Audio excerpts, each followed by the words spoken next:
Sienna 2025. Come and have a unique experience in Dallas, Texas.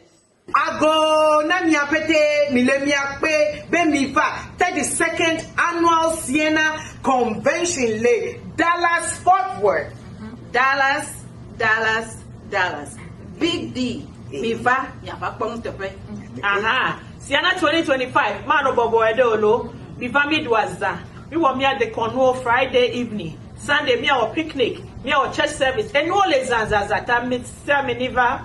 Tata nyo play before you, mi do bonso anamilo. Mi do bonso anami apata, mi de kukuna mi be mi klo mi ape famille ovalo. Mi klo mi ape famille o mi afa po Dallas da. Mi ado azan. Azalo. Azase. Azale kongbe. Azale wa.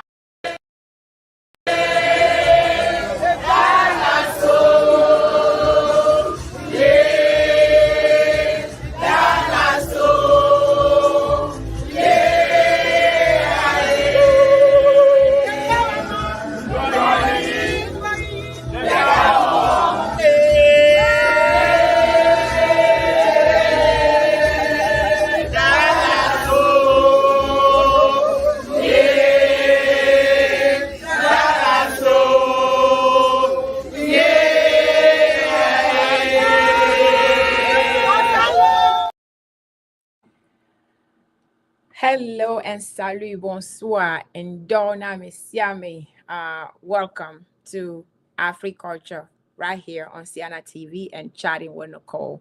I am so happy that you are here with us today. I thank you for joining us. It is another brand new, Sunday. We are so grateful to be breathing today. We are so grateful to be live with you today. So I thank you for joining us. Thank you for being here. We thank the Lord for His mercy and grace. And we submit everything in His hands to let His will be done today. Miato fufunyi dadanyi novinyo enonyo etonyo miawezon kakalo miaweva Afri-Culture wetroya migbava miapo miave enia culture oji enyake gbali miasiegbe ni mia discuter mi dakpe na ma obe plo miva wetroya mi lagbe wetroya donc mi dakpe ne emi son sian le asidemne be ba no mia ji ne ba pelo mia ntie nu sianu ba yi ne bio ma obe nu veve le emwaji egbea egbea togbi mi nyabe togbi le ho ele due e bazan ele ho ebe doctora ole ne doctora sokeva ya yo na togbi donc edwazan sokeva ya egbea ele ho amedro donc togbi mle kudo mi egbe vo egbea ni kudo ALFRED AMAZU eva kudo megbea mi la discuter nyaro le mi a discuter proche la kebe va ni sorea mi brobe ndole a mi la va discuter après donc a mi la discuter egbevoa mi mle jado vegbe onyen kare mi jado vegbe go gbogbo to a English me mi le jawele donc a mi so mi abe English be suswa so va fiolo e mi la do English egbe voa mdak pena mi sami ne mi le kame kudo mi amere pe mi le kame wa mi na mi anya mi blana me kom le kame wa mi na ne wa joindre mi partager lien kudo ne wa chan wa joindre mi ne enu ko mi le gblonya parce que nya ke mi le jagblonya le ele vevere enya ke mi le jagblonya gbe a mi le jagblonya so enu ya préparation na ne mi gbava le wa endo le ke mi dola wo surtout ne mi la America lo mi le Europa ona mi opportunité bena ne mi le odoa garo moami sona gadanare ohona ga sbe ole enia ole bogadare mi bona gadare na fire garo mi plein assurance garo mo game ne mi gbava le wa mi abevio o latin ma va senule mi abevio jio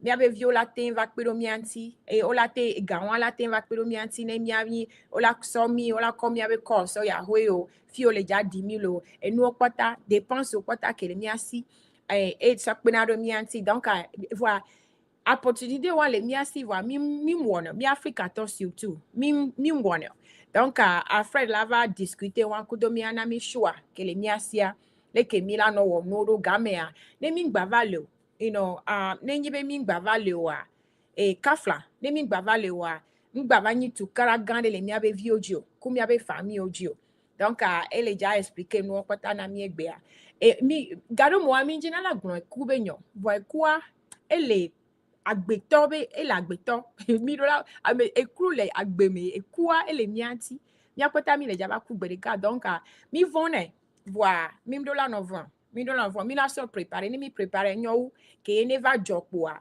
amesi ame amere pe mgbanya na mkebele jao amesi ame no na problème de viola no problème famille opoto la no problème donc agbe a mi akpla no vire ni mi akpobele ke no mama mi la no wedoma donc ami no mwaji ne mi va kamea na meke mi nyam de kumi gbla na mi wo commentaire da mi anya fi ke mi le soa ga mi amila wo nu ya na mi lo ne amere pe mi le kamea mi partager kui ne e show agba vo chan mi partager kudo amu ga mi amu chan wanya enya ke mi le gblo parce que le veve da mi apota lo ndakpe na mi be mi le mwaji kudomi.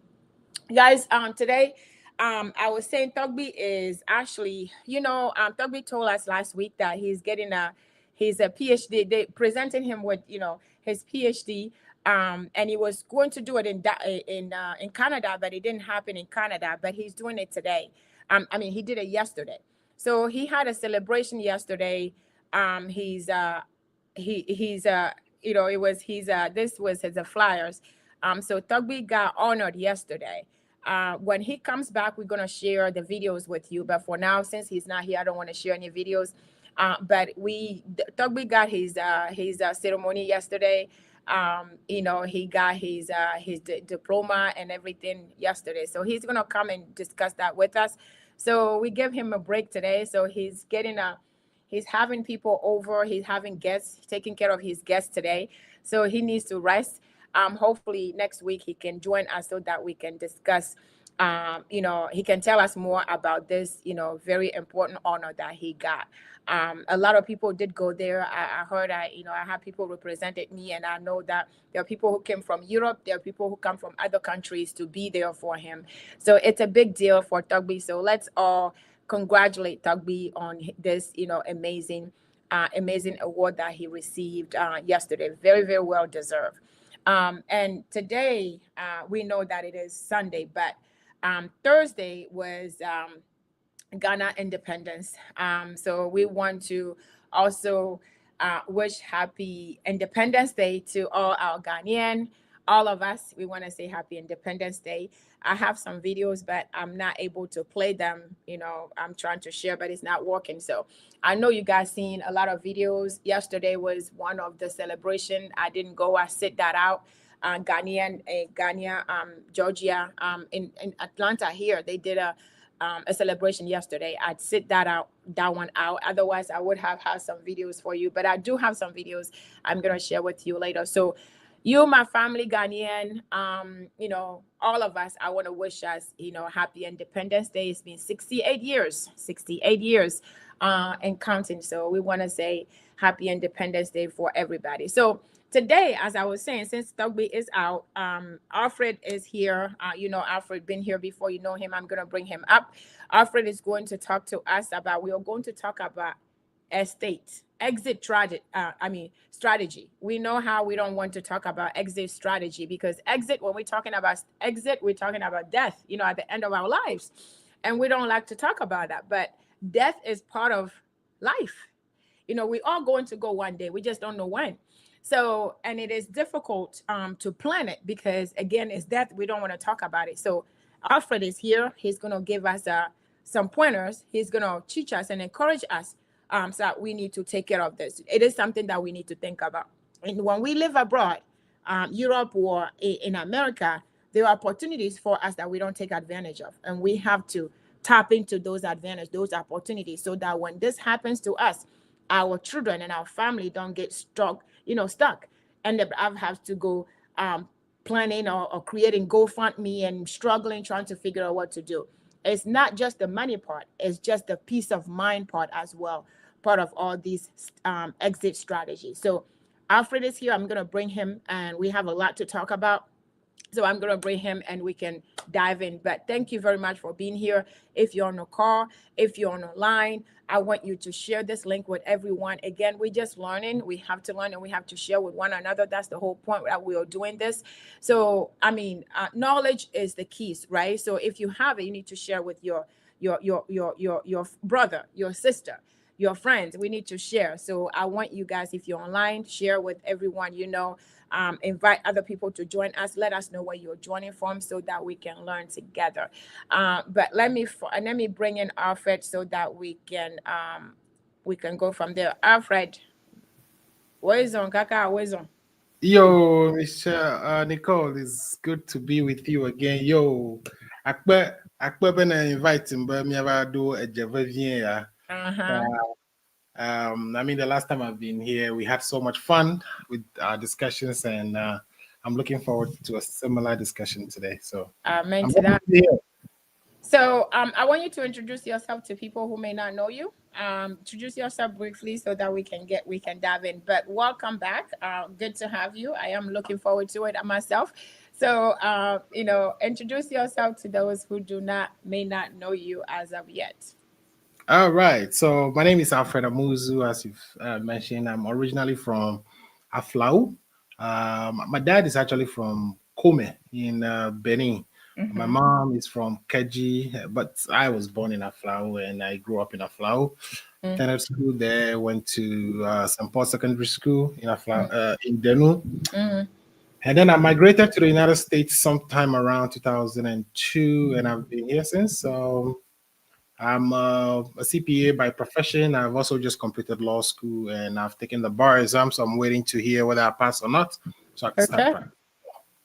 Okay, that's good. So, by the way, I am also the financial secretary for Sienna, the financial controller for Sienna. So, okay, for those my Sienna folks who Sienna controller, you said. Yeah. Okay. Yes. So those of you who like, okay, why is it made in Sienna? There you go. You add it in there. There you go. Correct. You have that responsibility as well. So Yes. thank you. Thank you for coming. And I'm glad you put your law school, you put it there. You just got, and congratulations already in order.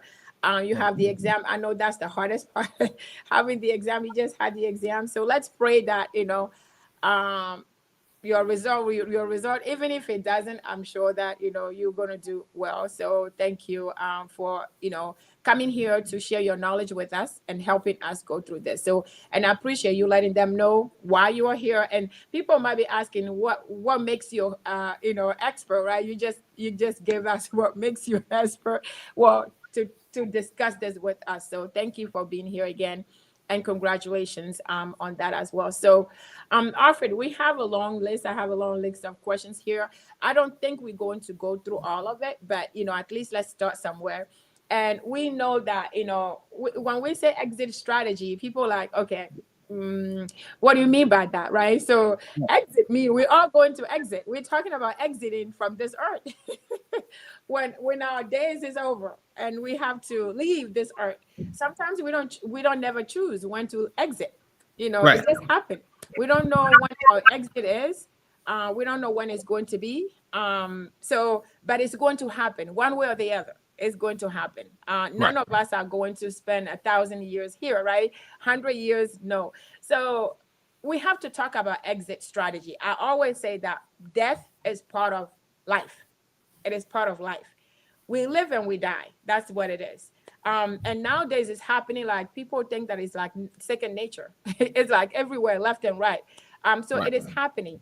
And Alfred, I will tell you that I have seen when somebody passed away and there's no plan.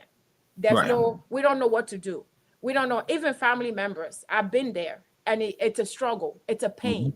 It is very, very, it's a pain because you don't know. You don't know what to do. You don't know what they have. What they don't have. Sometimes they hide things from you. You have no idea what to do. So I believe that exit strategy is very, very important. So that's why I am glad that we are having this conversation. And a lot of Africans, especially us, we don't like to talk about it. We don't like to tap into these opportunities that we have. So I thank you for coming to discuss that with us today. So the topic today is exit strategy. We're talking about wills, trust, and the art, the art of dying. Prepare, the way we put it. It is an art. It is an art. So I'll take it as that. So that's the topic. So we want to dive into the questions that I have here for you. Then the first question is going to be, why do many people avoid estate planning? That is just typical.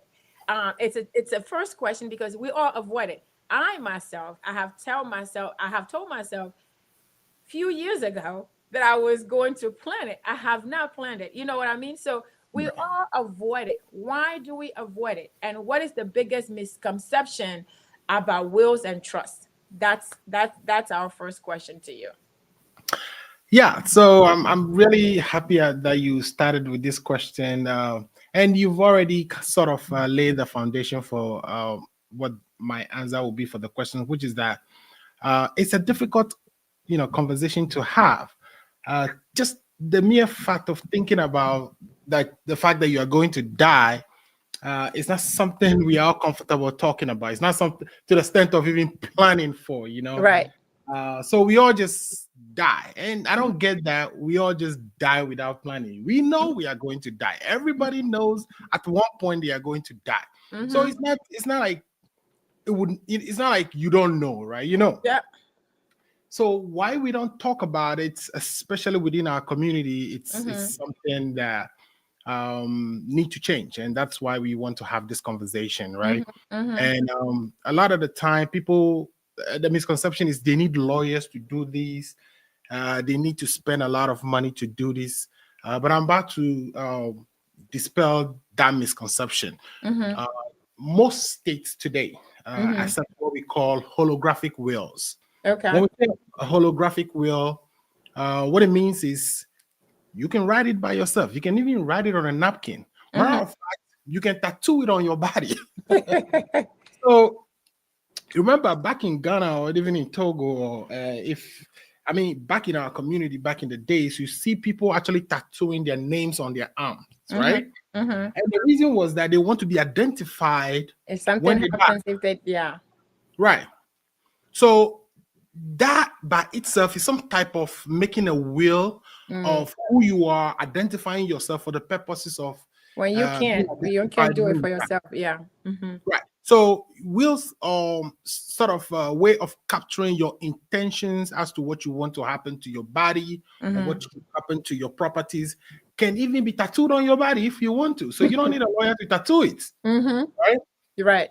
You can write it on a napkin. You can write it anywhere. So the conception that you need a lawyer to do this is completely inaccurate. Right. Now, there is a place for lawyers in the process. Sometimes when you do it yourself, you may make mistakes that will cause your intentions not to be complied with after you die. Because what usually happens is families get into a big fight once you die. Right. That shouldn't come as a surprise to anybody. You may decide that your properties will be going to a friend rather than your children or your family members. Right. And when you die, usually people don't want to comply with that because that's true. they rather. So people think that, oh, by the way, even if I give my property to my friend while I'm alive, when I die, it automatically stays there. So there could be so many, reasons for which you do need to have a will, which should be properly executed. And you keep a copy with your lawyer if your lawyer drafted it for you. And then as things change in life, and we'll be talking about all that, as things change in life, you want to update those will. So let me kind of just wrap this part of the question up with what is required? How do you actually even get this thing started? First of all, there are ways to give property without necessarily writing a will. We call those non-probate strategies for arranging for transfer of property at death. You can do it through what we call a trust. A trust is a fiduciary relationship that you create. You will be called a settler. The settler being, the person setting the trust up. And then you appoint a trustee. In other words, you are transferring legal title in the property to the trustee. To hold and manage for the beneficiary. The beneficiary will be maybe a family member, your children, or anybody you've appointed to be who receives after you pass. So property, right? Take for instance a house. There are two titles into a house. There is a legal title and there is what we call an equitable title. The equitable title is the ownership, that you own it, that you can use it, you can take possession of it.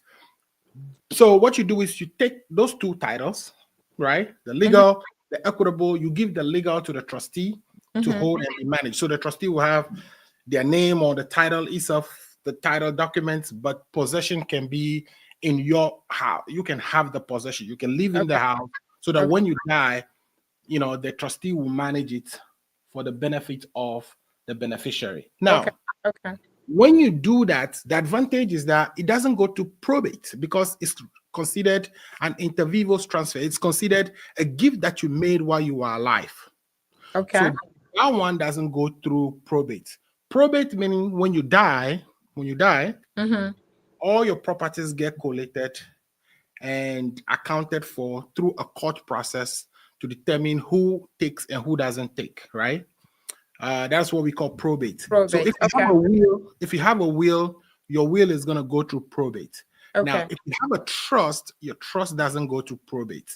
Okay. If you don't have a will or you don't have a trust, well, your properties will still go probate because as you die, we have to close your chapter. Let's put it that way. Right. What do we mean by that? People you owe money, your creditors, will have to come and collect their money from your estate. Right. And when we say people you owe money, it could be people who actually loaned you money, Right. or somebody who you hit with a car and they got a judgment against you. Right. Maybe you hit them with a car and then you die soon after. Right? Or you were involved in a car accident, but it was your fault. Right. So after the court has rendered its decision, that person who was injured in the process become a tort creditor.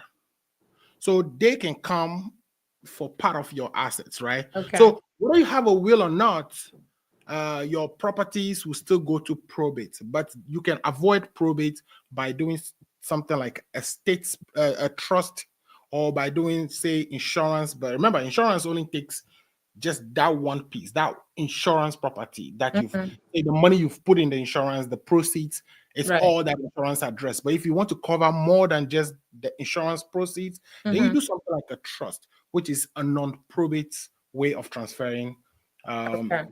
So that's a lot I've said. I know we are going to kind of touch on each of those as questions continue. Okay, so we did say that the reason why we avoid it is because I think because it's uncomfortable. It's uncomfortable. Nobody wants to talk about death. Nobody wants to talk about the day they die. Nobody wants to do it. Even though we think about it, even though we're afraid, even though we know that we want our children to be well taken care of. We want to leave something for our children, but just sitting and planning it, it is difficult to do. So we avoid it because you have to think about you dying. So we don't want to think about we dying. So that is what it is. Very, very. That is the thing and the misconception that you just clear out. We think that we have to spend too much money. It's going to take too much time to do. We need to know that you yourself can just write it down. I promise you, I have somebody who passed away 2022. If we only just had something, an idea of what he wanted to do, it would have made life easier. But without knowing, it took us year after year until today, we're still struggling with, this. So it is just so important. It is uncomfortable, but I promise you, when you do this, your family and your children are going to be so grateful that you did. So the next question we are going to do, what happened, right? If somebody dies without a will, I think you already touched on that a little bit, but how does estate accession? It is important. Succession, I should say, work, and what complications can arise. Okay, the question is, let me repeat that. What happens if someone died after without a will? That's one, right? And then after you answer that, the second part of it is, how does interstate successions work? How does it work? Because these are big words. A lot of us haven't even heard about it, right? How does it work, and what complication can arise from it? Because we do have complications. Yeah, perfect. This is a very, very good and useful question. The first part is, if you die without a will, what happens, right? If you died without a will, we will say you've died interstate, right? That means dying without any provision of how your properties should be distributed. Okay, Let's so go that's back what it means. Okay. by interstate, dying interstate. If you die with a will, then we say you died testate. The state. Okay. Okay. So without a will, you are dying interstate. Okay. History shows us that back in the days, whoever kills you take your property. Huh? Yeah. Wait. I So never heard it. I never heard of that one. yeah, people would whoever conquers you or kill you Oh takes yeah. property. So that's how they usually have these battles. That whoever. Okay. So that's Even way. We thank God that is way back. Okay. right, even wars today are fought like that, right? You go, you kill And the you take people on the over. land, You you take take all over. of our the property. Mm-hmm. So that's how it used to happen. So what ended up, so people decided that when they die, they want to be buried with their property. So you could see some people die and they get buried with gold, cash, And so as that was happening, gold diggers, gold digging became a thing. Like people were digging the graves. They'll dig the grave and get the oh my God, and get the Get the gold gold. off of you. Mm-hmm. Exactly. So, because this is an Afri-Culture show, I like to also compare this with what happens in our African setting. Mm-hmm. Today in Africa, or even, contemporary history shows us that when somebody die, the first thing they tell you is don't do Joe. No be you have to be careful. Mm-hmm. Ola do zo, ola wo. So a lot of us do not even go after what perhaps are things we should inherit from our parents, right? Because we're afraid. We are afraid that. So people die without a will. So one of the things the Western countries thought about was, let's devise a document that would, enable the dissident, the person who died, to capture their intentions while they are alive. And when they die, we would apply those intentions. That is the beginning of will. That's how wills came.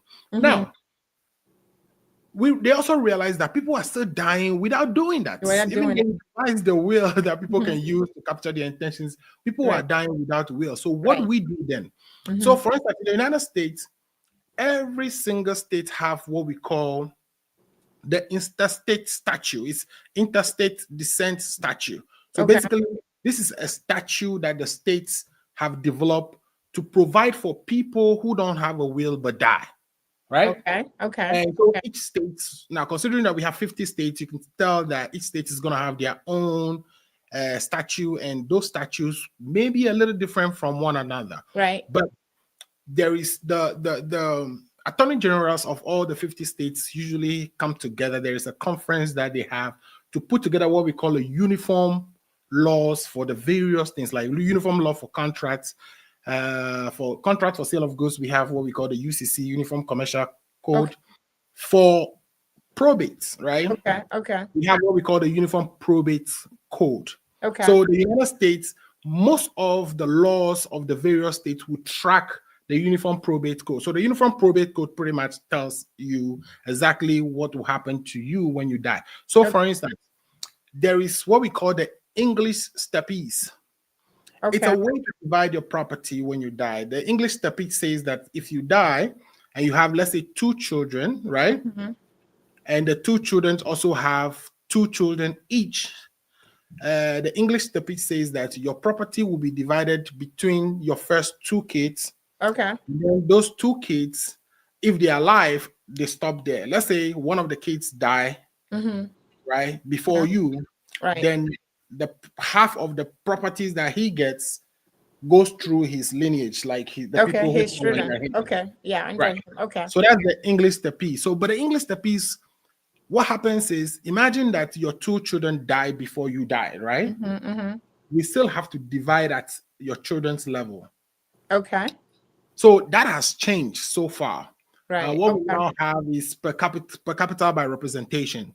Per capita by representation is what the Uniform Probate Code actually proposes, and most states have that. So we call it the majority rule. The way it works is that we look at the dissidents' children. The children we call them issues. So we look at the dissidents' issues, right? Okay. And we find where there are surviving issues. That will be the level at which we divide. So imagine that I'm Kofi. I have and I'm the descendant, right? I'm the one who died. Mm-hmm. My children are A and B, right? Mm-hmm. They both died before me. Okay. And then they have kids D, C, E, Y, Z, right? Mm-hmm. Mm-hmm. Each of them have 2 kids. Mm-hmm. We will skip the AB, which are my children, and go Okay. to my grandkids level and Right. divide at my grandkids level. Right. Right? Mm-hmm. So that is the majority rule now. Now, imagine that you don't have any grandkids, you don't have any kids. You were, you were not married, you have no kids, and you die. Mm-hmm. Then we go through the consanguinity table, which is supposed to be your extended family. Right. Right? Mm-hmm. So with extended family, we go first to your mother and your Mm-hmm. father level. Okay. If your father and your mother are not living, Mm-hmm. then we go to your mother's mothers and your mother's father's level, right? Okay. Okay. So we go your mother, your parents, your Mm-hmm. grandparents. Mm-hmm. After your grandparents, if nobody is leaving, the property escheats to the state. When we say escheats to the state, meaning the state will just take it. Yeah, they'll just own it. Yeah. They will just own it. Mm-hmm. So that is how the distribution happens along the family line. Now, Okay. what about if you're married and you die? You die without a will. Mm-hmm. You're married, you die without a will. A couple of things will happen. If your wife has children with you, and they are the only children you have, 100% of your property goes to your wife. Okay. Unless, say, your mother or father is alive. If your mother or father is alive, then some states will give you 50% of the properties, and whatever is left. And then some states will give you, let's say, 50% after you've taken the first 300,000, and whatever is left is distributed between your family. Now, okay.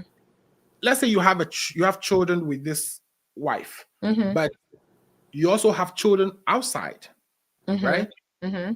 Before you have others with your wife. So you and your wife have 1 kid, but you have a Two kid more from somewhere. outside. Yeah, before you got married. Mm-hmm. Okay, so some states your wife will get either 33% after the first $300,000. Some states will give $225,000, and then the rest is distributed between the children using either English steppies or per capita by representation, as we previously discussed. Now, let's say you die, but your wife has a kid from outside, and you have kids with your wife. There's something we call stepmother syndrome, which is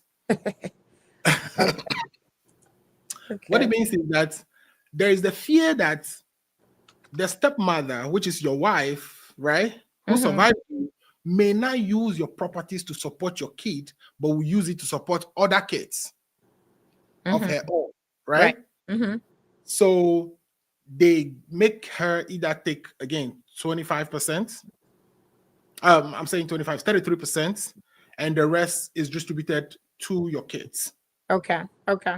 So that is how it works. But there are nuances in there. So there are things like, what if you have a child? Well, we are talking about if you don't have a will, right? So we can talk about, other questions as they come along. But if you don't have a will, that is how things get distributed. If you don't have a will, the state has provisions as to how your things will be distributed, and that provision is contained in the state's interstate statute for the deceased. And this is, and when Afri is talking about, and this is if the estate is involved. We know how, if we're not even taking this to the state and we want to handle it ourselves. We know how we do back home. You know how the family members will come and say that, you promised them this, and you say they're supposed to do this, and some will will say that, they changed your diaper when you were little, so they deserve this. Some will say that, this and this. You know how it is. So if the state is going to handle it, that's even better. We will thank God that the state will do it, will handle it. But when it comes to family members, you have to, how the fighting is. People will go, juju, somebody's going to do it. You will die. I will kill you because of somebody else's state. You know how we fight over somebody else's state. You know how it is back home. So he just said, if the state can do it, we thank God. You mentioned something very important that I want to make sure we clarify before we move on, right? Mm-hmm. So, for instance, if you were helping somebody in life Mm-hmm. and they promised that they were going to give you a gift, Mm-hmm. they die without giving you a gift. In this country, you can actually sue the estate of that person and get the gift, especially if you relied on their promise On that gift, in yeah. order to provide the services that you provided for them. Yeah. So there are ways around that in here, but most of those contracts are supposed to be in writing. So you can contract to give a gift to somebody. Right. In other words, I can tell you that, hey, come and take care of me until I die, and I'm going to leave my house for you. That contract is required to be in writing by the statute of fraud. There's something we call statute of fraud, which requires certain contracts to be in writing, and that's one of them. Yeah, it has to be in writing. It has to be in writing. Yeah. Now, if it is not in writing, so lawyers will say, if there are no exceptions, there will be no lawyers, right? But there's an exception. There will be an exception to that. The exception is if you relied on the promise, whether or not it's in writing, if you relied on it to your detriment. So what do we mean by that? Let's say I'm living in New York, right? I have a nice job in New York, but I left my job to come and take care of you, right? Because of that promise. A house. So I've relied on that promise that you made me, even though the promise is not in writing, I've relied on it to my detriment. Right. Therefore, a court would enforce it, regardless of whether it's in writing or not. So reliance. So the court will enforce it. That's what you're saying. Even though we don't have proof, even though there's no, there's no witness, even though there's no documentation, nothing signed. So if you relied on it, change your life because of that, they will approve it. That's what you're saying. The court right. If you can establish, if you can prove detrimental reliance, the court would enforce it. Oh, okay. All right. So that is if you don't have a will. Now we're going to talk about, if you do have, okay. You're good? Sure. Okay. I'm good. I just So I am glad the bottom line is we don't want you to be in this position. We don't want your intention to be misplaced or to be, we want what you want to happen when you die. We want that to be happening, because if you don't have it in writing, if you don't have anything set, then that's when there's a chaos. Everywhere there's a chaos. So what you intended to happen will not happen. This brand new, car that you wanted to go to, your ex-wife or your younger child, it is not going to go to, it's not going to go to them because you didn't put anything in writing. So thank you, Alfred, for that. So how can a trust be used to protect assets and minimize estate taxes? Because we talk about this and we don't talk about taxes. And we live in America. You live in America, there are taxes. There is always taxes. And they're only for the wealthy. Because sometimes we think that people who are rich, and if you don't have enough, maybe there's a certain amount, there's a minimum or maximum. We don't know. So how can that be? So the question, how can trust be used to protect assets and minimize estate taxes? And are they only for the wealthy and not for you and I? I'm not saying you're not wealthy. I'm just saying. Okay, let me just say me, like me. So, no. I mean, so yeah, it's not necessarily for just the wealthy. It's for all of us, right? It's like you're taking steps one at a time, right? But you haven't provided for. So let's say these steps you are taking are your life. So this is your parents' life. This is your life. Your children come after that. So your parents may have acquired things that they want to leave you, which will give you a jump start on life. Right. If they don't leave it for you, sometimes some of the things they did, you have to go back and redo to get to the same position. So you see, most of the time, we are not able to accumulate what people call generational wealth, right? And that is because sometimes our properties fall in the wrong hands. Sometimes they just escheat to the state, or we don't get the intentions of our the deceased enforced. So people don't get what they deserve most of the time. Now the question you ask is whether it's only for trust, for using trust to advantage yourself when it comes to taxes. Right. It's only something reserved for the rich. No, it's not at all. So here's the thing. When you die, there are two taxes that apply. When you die, there's going to be an estate tax. In Maryland, that is about 16% of Okay. the properties that will move through your probate. Okay. Properties that will be distributed to your family members. Now, there is also what we call a gift tax, which is the second piece of tax. But a gift tax, there's a provision in the tax code that says you have to donate up to, I think there's a lifetime. I don't know the number now, but at some point it used to be, as a single person, it used to be $2.7 million before it begins to attract taxes. I think if you're filing joint, okay, you can look at that number. But Okay. there is a number that you have to donate in your lifetime before you can start to pile on taxes. Access. Okay. Okay, so when you gift something through a trust, right? A trust is a fiduciary relationship between the settler, yourself, who's creating a trust, appointing a trustee manage the property for the benefit of the beneficiary. When you do that, we call it an inter vivos gift, or it's an inter vivos transfer. Inter vivos just means you're doing it while you are alive. It's now the opposite of inter vivos would have been testamentary. So you've done it when you died. So some people put in their lease, in their will, that when I die, I want my money put in trust for the benefit of my children. That is a testamentary trust. Okay. So an inter vivos trust, for instance, is a gift you are giving when you are alive. So the only tax you are subjected to is the gift tax. Okay. You are not subjected to death tax, or what we call estate tax, because you haven't gift that You gift. haven't That gift gifted, was not right. gifted when you died, right? Okay. So you avoid that 16% that you would have paid in Maryland if you had done it through testamentary. So a trust, inter vivos trust, is advantageous to Right. anybody while they are alive. It avoids tax because they are gifting it while they are alive, unless the gift is beyond the minimum that you should be able to give, which I was telling you is either 2.7 or depending on what the number is right now. I can check on that when we're on break and close that. But that is the tax advantage that you get from creating trust. But one other thing that you gain from creating a trust is that it takes advantage of management. Sometimes we accumulate all these funds, but we are not able to manage it properly ourselves. Right. When you give it to the trustee, the trustee now all of a sudden owes you a fiduciary relationship, part of which is they have to prudently invest that money. There is actually the Uniform Prudent Investor Act, which is a rule set of laws that control how trustees should invest the properties of the settler to the benefit of the beneficiary. So there have to be, if I recall, some of them include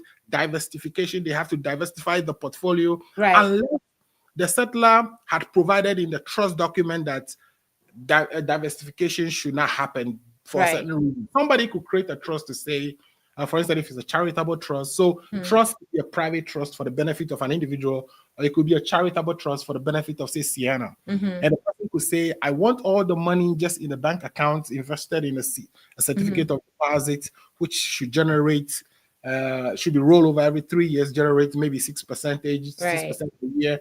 And the proceeds should be used to support Sienna. In that case, the Uniform Prudent Investor Act will not necessarily come into effect. Why?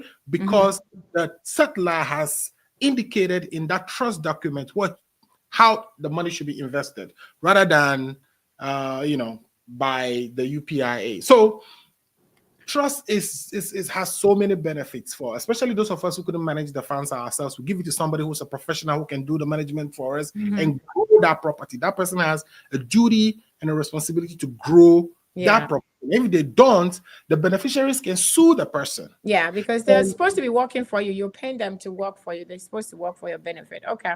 Perfect. And another thing too is it can insulate that property from creditors.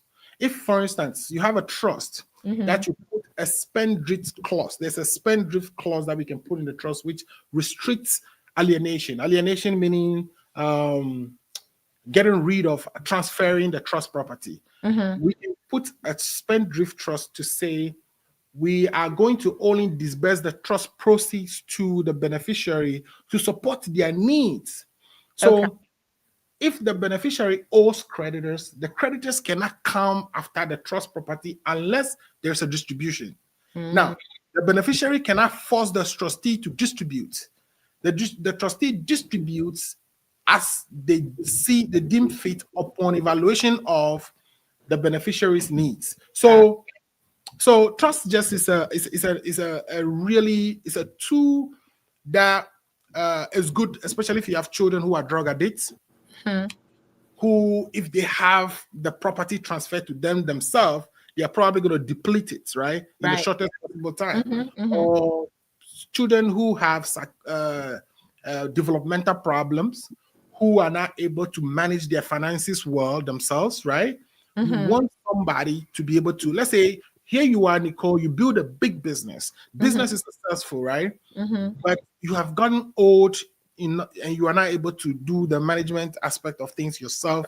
So put it in a trust for the benefit of your children, because your children, maybe, God forbid, they have some developmental issues, so they couldn't manage those things themselves. Right. But we want this business to stay in the family for a long time, to provide for not only them, but for your grandkids in the future. So in that setting, trust becomes a better vehicle to put your business in, rather than put it in a will, which if it's given to your kid, they might kids, and so even trusted in the family members, trusted in and just assume that they'll take care of it to your liking or the way you want it to. Right. They may not take care of it the way you want to. They may not be the best trustees. Now, a trustee doesn't necessarily have to be an expert in everything. A trustee just have to, as part of their fiduciary duties, they have to think reasonable. They have to use a reasonable care and skill that a person in their position would. If a person in their position would have delegated the investments portion of the trust to somebody else outside, then they should do that. Yeah. So their duties are such that, if they can do it themselves, they are supposed to go and hire others to do it for them. They'll be responsible for making sure that the trust property is protected. Otherwise, they would be responsible personally for any losses of the trust. So if somebody say they want you to be a trustee, run. So what we're going to do, we're going to take a quick break and we're going to come back and just have one more question. It looks like this is going to be 2 parts because we cannot get through all of them. So we're going to come back and finish, but I'm going to take a quick break. We're going to come back. English. Maybe Alfred, I don't know. We'll try. Take a 2 minutes break. Continue. Guys, stay there. Don't go anywhere. We'll be right back with more on Afri-Culture. Guys, if you have not subscribe to Siana TV, Chatting with Nicole. If you have not subscribed, please do me a favor and do that. Please share this information with everyone, because this is very, very important. This is a life-saving. This is a life-saving information. I promise you, if you apply this and consider this, you're going to put your children and your family at peace when this happens, because we know it's going to happen to all of us. We just don't know when, but we can't shy from it because it's part of life. It is part of life. Preparation is important. Even after death, it's important. So stay there. We'll be right back to carry on with ALFRED.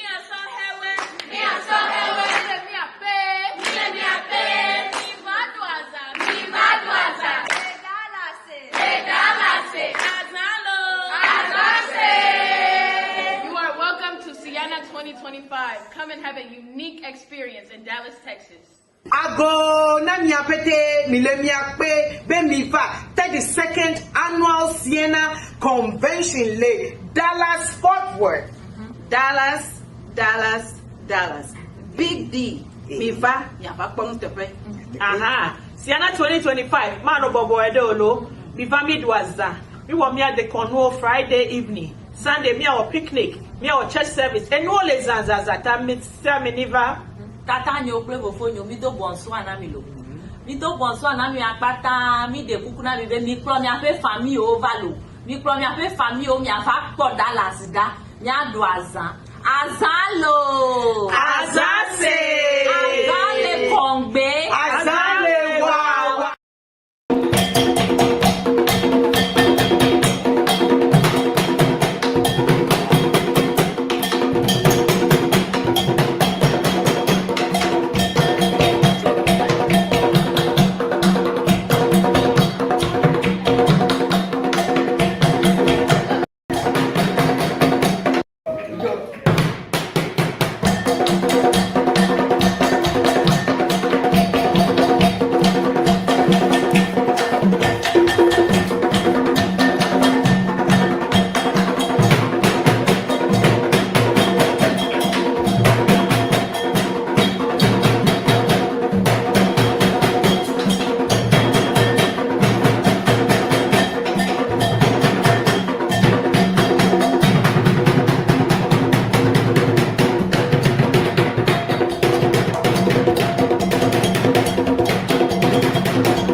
Welcome back to Afri-Culture.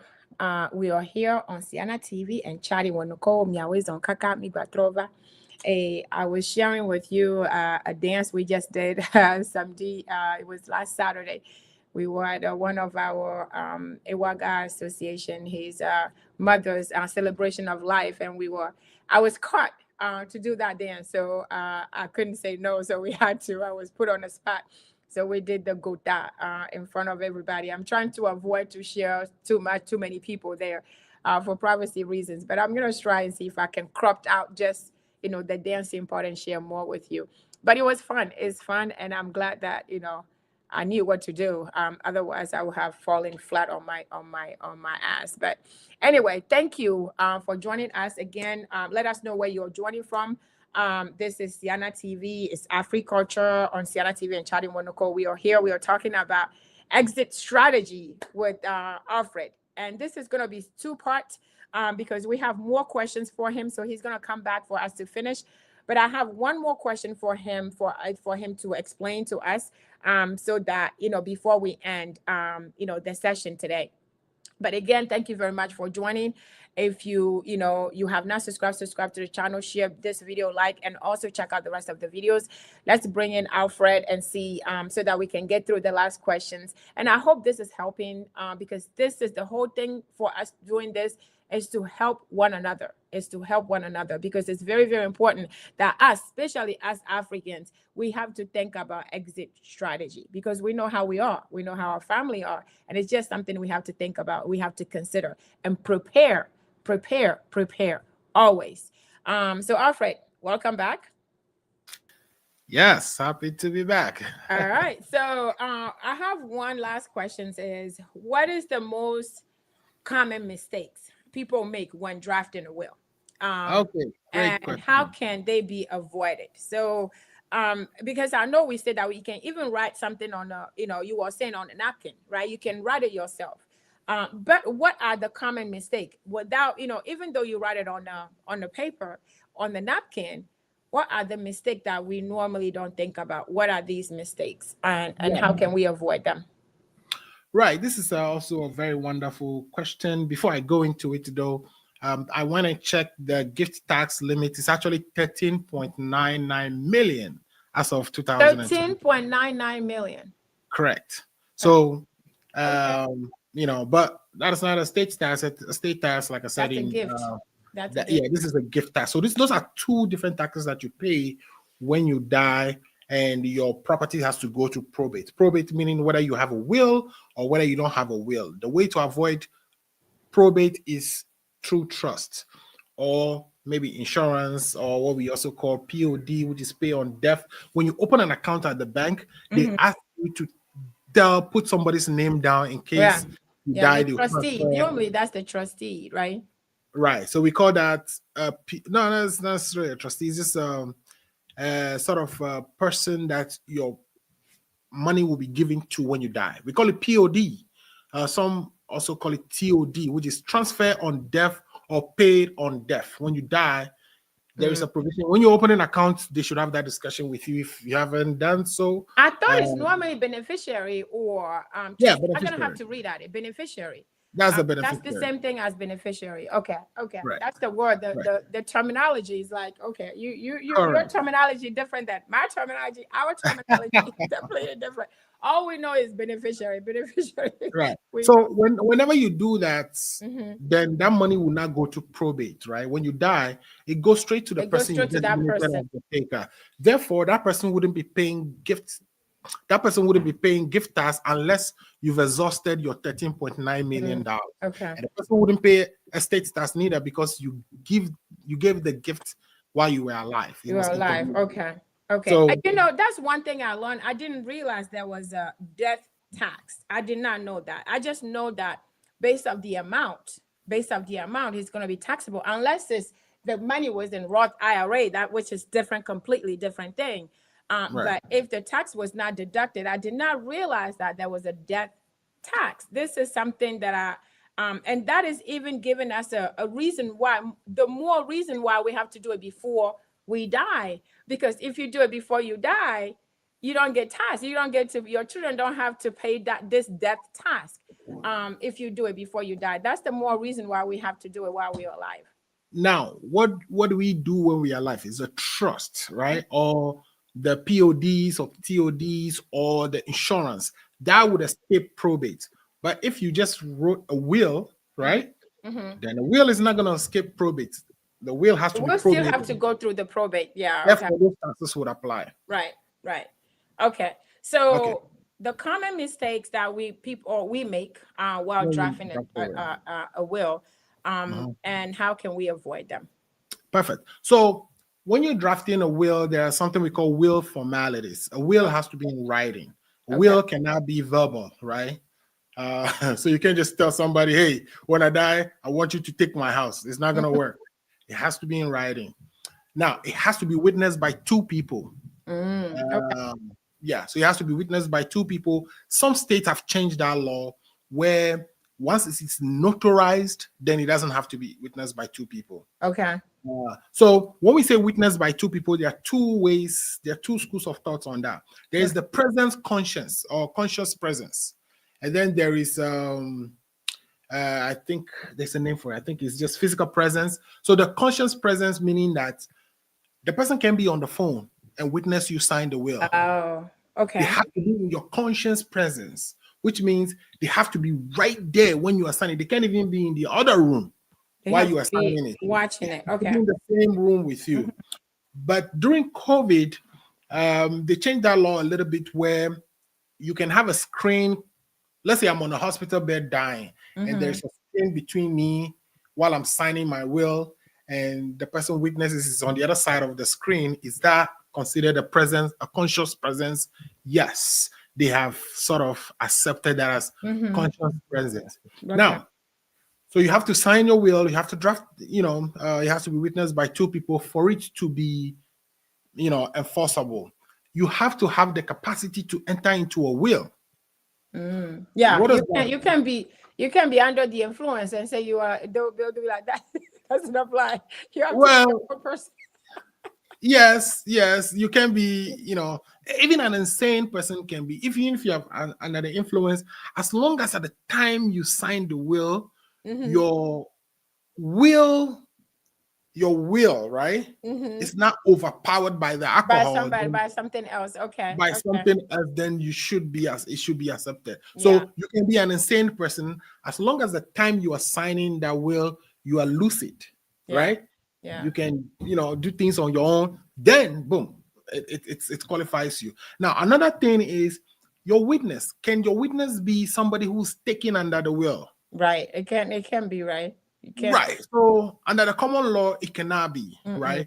But there is the UPC, which is the Uniform Probate Code, has introduced what we call a purging rule, right? We don't want the entire will to fail because of one that. of the witnesses is not disinterested. Because all your witnesses should be interested, meaning that they're not taken under the will, right? Right. But if it happens that one of the witnesses is interested, the Uniform Probate Code will purge that witness. Okay. Which means that witness will not necessarily take no more. Right. But some states have also gone away from that. They allow the person to take as long as they're supernumerary. Supernumerary meaning that as long as there is one additional witness. So if there are three and one of them is not disinterested, then because the other two are disinterested, they are independent, then it works. Now,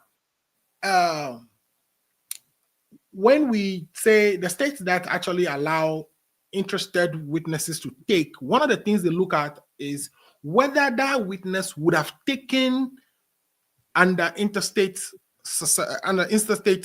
code or interstate succession. What it means is that if you had died without a will, right? Is that a person who would have taken property from you anyway? Okay. So in that case, it's fine, right? Okay. But if it's, let's say, your lawyer who is drafting the will, you have no relationship with that lawyer, right? And he's taking the house. Would a lawyer have taken the house if you had died interstate? No. Therefore, we have to purge that lawyer, right? So those are some of them. So, and another mistake we make is, so you ask for mistakes, right? A mistake we make is there is a difference between what we call a general bequest and a specific bequest, right? Okay. So a general bequest would be that I'm giving $100,000 to you without saying where I'm giving it from, right? If I say I have two accounts, account A and B, and I'm giving you $100,000 from account A, right? If I die, account A has zero. What happens to you? You get zero. Then you have exactly. Because it's a specific legatees. In other words, a specific bequest, right? We are specifically identifying that. Or another example is I'm giving you my blue car. If at the time I died, I have a white car. What do you get? Well, you get nothing. You get nothing. So we call that ademption. The gift has adempt, right? So it's ademption by extinction. The gift has adempt by extinction. Sometimes there could be ademption by satisfaction, which would mean that I said I'm giving you a blue car, and I actually gave it to you before I die. So I have satisfied. So ademption meaning that what I was going to give you is no longer part of my estate, part of my properties when I died. But how did that thing be left my estate? Is it because I gave it to you already while I'm alive? When I do that, then it's ademption by satisfaction because I satisfy that. You did it. Okay. But if it's just extinct, like I said, blue car, but I sold the blue car and bought a white car, it's then not there's there an anymore. ademption by extinction. Now, it could also be a stock, right? What if I gave you a stock? I said I'm giving you 200 of my stock, and then the company gave me a stock dividend. Okay.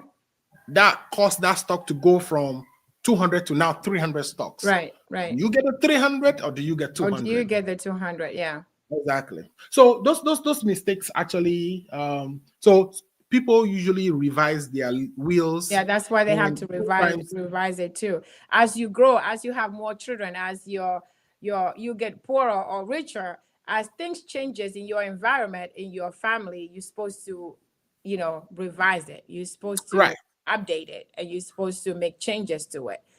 So it's a living will. So you don't just do it one time, and because you can do it 10 years ago because now a lot has changed. So the thing is, You don't know when you're gonna die, so you always think I'm gonna update it. I'm gonna update it, right? Right. Here's an example. I have 2 children. When I wrote my will, I bequest properties to those 2 children. Then I have a third child, and I didn't update the will. Right. So you're leaving him So out. we left that kid out. So we call that kid pretermittent kid. They become pretermittent children. A pretermittent child would inherit according to how the other siblings inherit. So Yeah. we'll give them some of the property. Right. But if you actually made, so when you have a will and you update the will, the update is called a codicil. Okay. So basically, let's say you have a will and then you do a codicil after you gave birth to the third child, but you didn't include the third child in the codicil, then automatically you have disinherited the third child because he was born. Before he was you born, made the update. You are aware of his existence Before when you actually do the codicil, and you should have included him in the codicil. So okay. we support to read that as intentional. You intentionally done it. Yeah, you didn't want him to get anything. Right. And that may perhaps not be your intention, right? Yeah. What if somebody you gave a gift to died before you in the will? Then what happened? Right? In that case, we'll say that gift has failed. No, we don't give a gift to somebody who's dead. Well, if you die, then you have that person has a child or has a child. I said that person is not your family member. Well, I mean, I don't know. If that person dies, not your they may family. have a child, but okay. So basically, what happens is legally we call that lapse, right? Okay. When the gift fails, we say the gift has elapsed. Okay.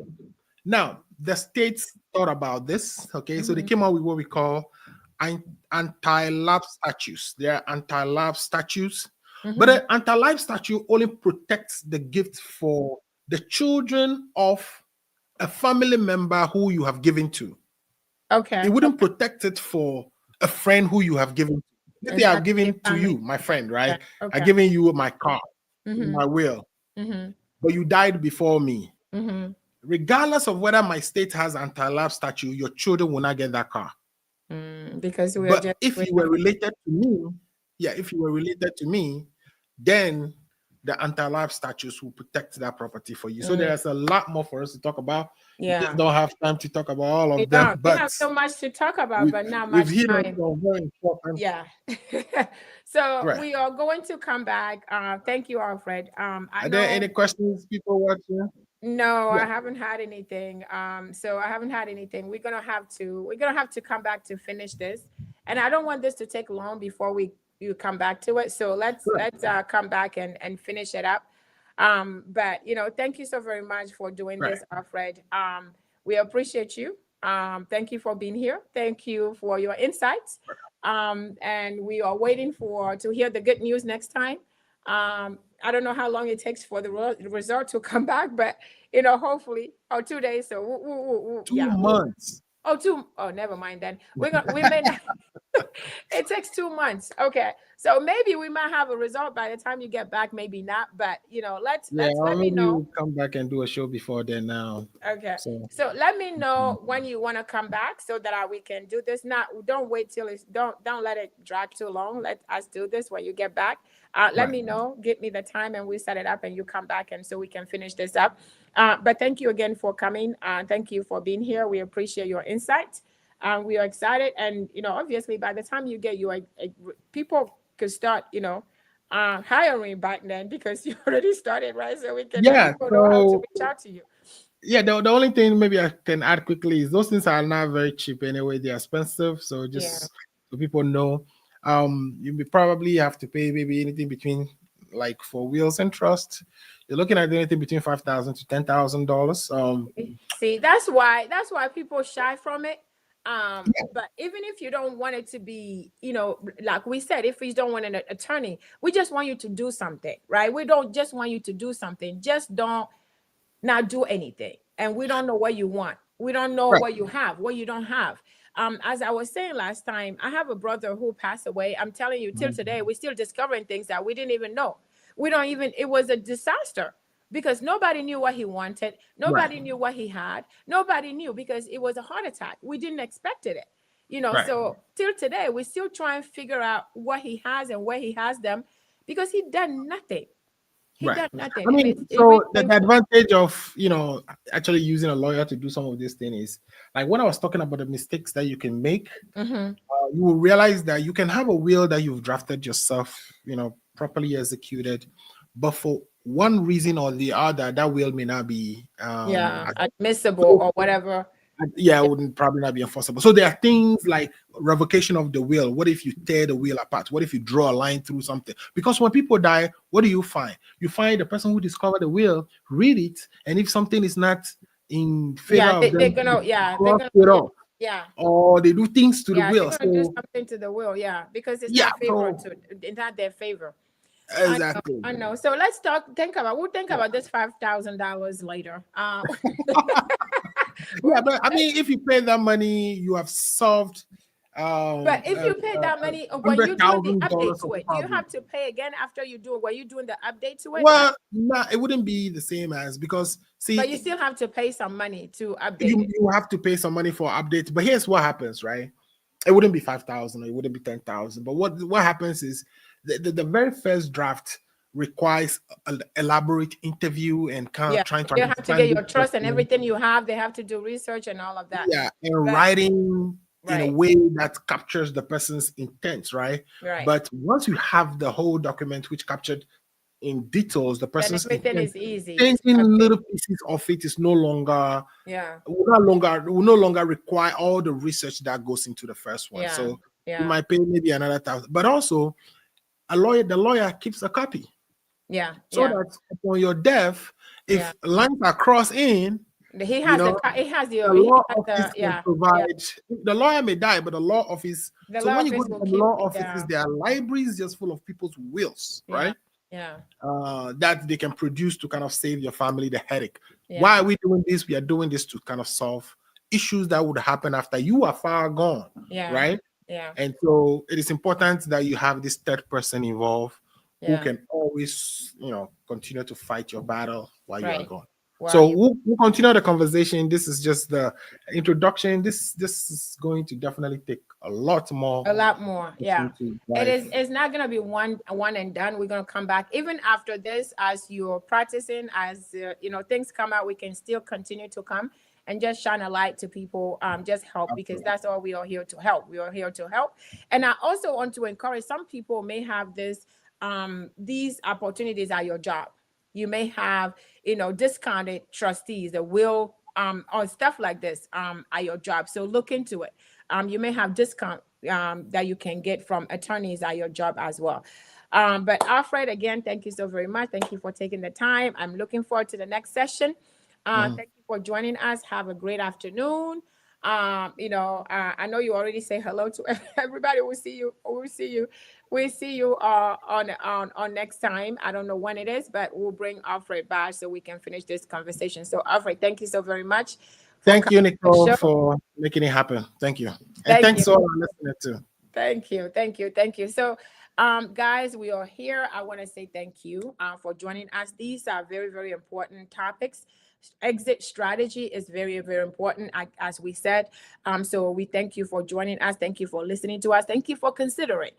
It is very, very important that you check because they say $5,000 to get an attorney to start a will for your trustees and all of this about 5,000. That's just, we're not saying that's the about 5,000. It could be less, it could be more, depending on how much you have, depending on your assets, depending on how much research they have to do in order to create this will for you, or how much children involved or people involved. So it just depends. But the whole point we are having this conversation, I'm having Alfred here to discuss this, is because it is important. I've seen it in my own experience.